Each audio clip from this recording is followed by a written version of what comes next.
Hello বন্ধুরা, আজকে সরপুঁটি মাছ রান্না করব। সর্ষে পোস্ত দিয়ে আজকে সরপুঁটি মাছ রান্না করব।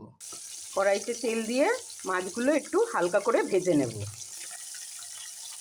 মাছগুলো সব ভাজা হয়ে গেছে। এই ভাজা তেলের মধ্যে একটু কালো জিরে ফোড়ন দেব। এবার এই তেলের মধ্যে সর্ষে পোস্ত কাঁচা লঙ্কা বাটাটা দিয়ে দিলাম। মশলাটা ভালো করে কষিয়ে নিই। মশলা কষানো হয়ে গেছে, এবার মশলার বাটি ধোয়া জল একটু দিয়ে দিচ্ছি।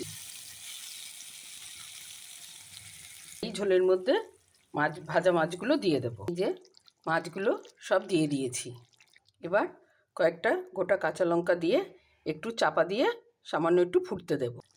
দেখো বন্ধুরা, আমার সরপুঁটি মাছ রান্না রেডি। এবার একটু ওপরে কাঁচা সর্ষের তেল দিয়ে নামিয়ে নেব।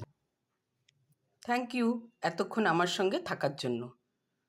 শুভ দুপুর।